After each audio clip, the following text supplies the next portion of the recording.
officers of the Nigerian Correctional Service accused of giving Idris Okune, popularly called Bobrisky, VIP treatment by housing him outside the prison facility. The Civil Defense, Correctional, Fire and Immigration Services Board have all been suspended.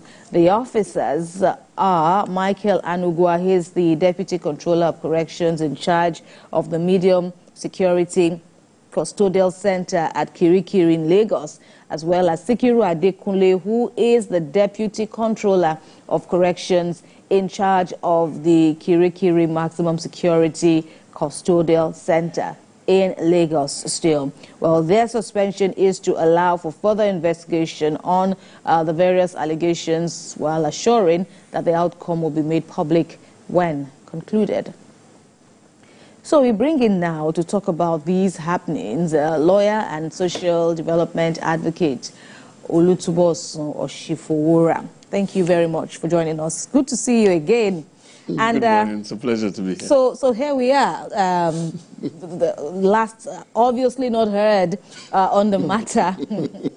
And okay, so yesterday some officers were suspended, and now that press statement also went on to reveal that 2 more officers were suspended, one in Ebonyi State, a senior officer as well, and another from the Kuje prison in Abuja. Where do you see this going? First of all, I think we must commend the minister and the leadership for taking that swift action. In all fairness, over time, I mean, we've been around for a couple of decades in this country. We've had all sorts of things about the prisons, and you know, it's a wall that you don't know what happens behind it.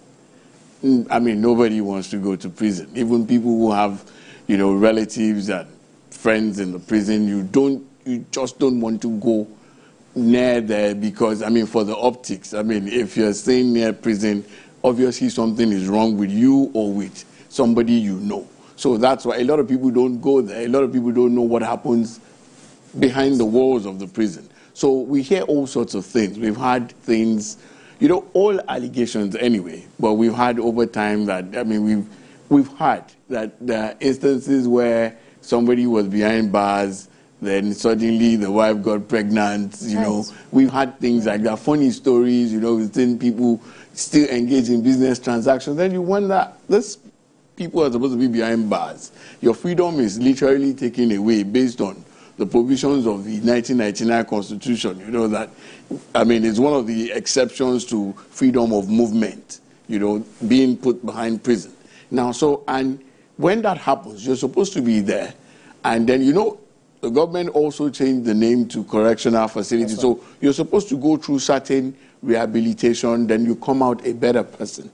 Now, but over time, like I said, we've had all kinds of stories, but nobody bothers to find out. This is the closest we've all come to saying something that real, that maybe after all these things we've been hearing are true, or there's a semblance of truth in this state.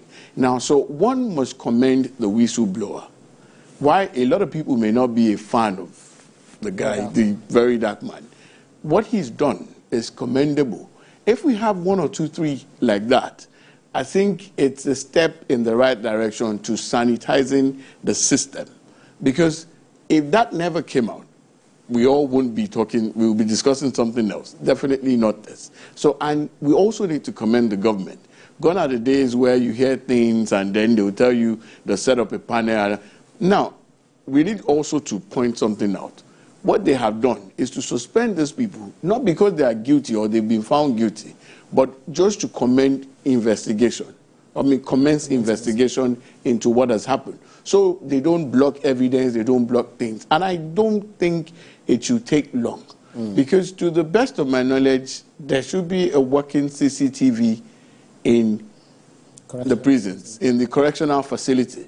And then there are checks and balances there. So the investigation should, maybe in setting up whoever will head panel and all, I think in less than 2 weeks, the paper should be out on what actually went down, whether Bobrisky was actually behind bars or whether he was taken there and taken out as alleged. You know, we've read all kinds of things. And, you know, overnight I saw a lot of, you know, online publications on this. And I'm like, where were you guys 5 days ago? Now, but you know, you also give them the liberty to dig into this thing. Like so what did you see? I saw people saying that he was there for a few days and, you know, then he was taken out and all those things. So those were the things. I mean, if the main revelation didn't come out, we probably wouldn't know, or they wouldn't dig into what is coming out. But I wouldn't want to take any social media perspective on this. I would rather wait on the government. That's right. And the Minister for Interior has taken the right step and suspended a few persons and then also set up a panel to look into this thing. And I think in the next few days, they should come up with something. And this should lead to proper sanitizing of the system. Because the optics are bad for the ministry, the optics are bad for the prison. It's almost a confirmation of what people think they know or what people used to hear about the funny things that goes on behind the wall of the prison. But then, you know, it used to be prison, or prisons. Now we talk about it as correctional facilities. Could it be that what we're hearing about Bobrisky, you know, being privileged, you know, behind the walls of the prisons, is something as to describe the concept of correctional facilities? Because oftentimes it's not meant for you to be there and then still be treated badly, but the only thing is that they just confine you to a solitary, you know, I mean, they restrict your movements and all of that, but they still allow you some leeway, you know, give you some leeways to do certain things. Is that the concept of correctional facility? Maybe that's the reason you might have enjoyed this privilege. The concept that you just painted is different from what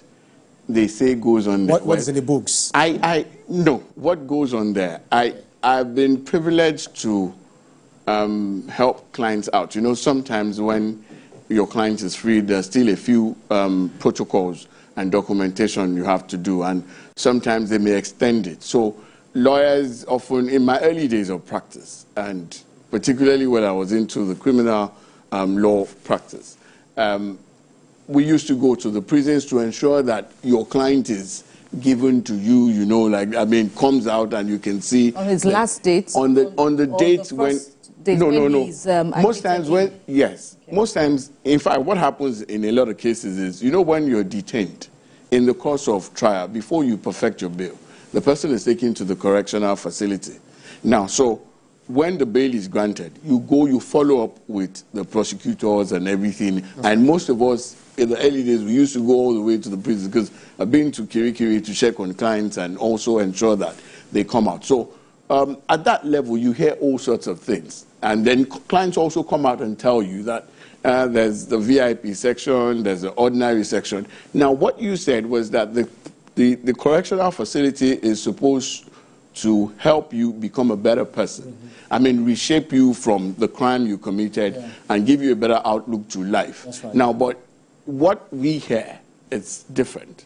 And these are things that we've had clients, we've had people, maybe some relatives who have been there. So they come out and tell you what happens. That there are sections and there are sections. There's the VIP section where you're given all kinds of... VIP is VIP, you know. Then there's the regular. Then, in fact, there's the extreme also, which they tell you that maybe these ones are criminals and hardened ones, and if they want to punish you or things like that. So we hear all those stories. And this can be confirmed from people who have been in and out of the correctional facilities. So, but what we are hearing, the allegation here, is not just that he was given a VIP treatment. It was that after a few days, he was taken out. Allegations. Indeed. Nothing factual as we speak. Now, so these are things that the panel definitely will look into. And if it's found to be the truth, then I know that heads will roll definitely, because it's a major infraction on the part of any public servant, where somebody who is supposed to be serving, you now allow the person to go. You've gone against the state, you've gone against the country, you've gone against the provisions of the law. So it's a major crime, right? And then for the person who was supposed to serve and then serve, you know, that's a different case on his own. And everything will now go back to the court, and then we may see a situation where he will be, if ordinary NYSC, ordinary NYSC, if you go away, you will be asked to go and reserve, do it again. So I think that will be left to the court.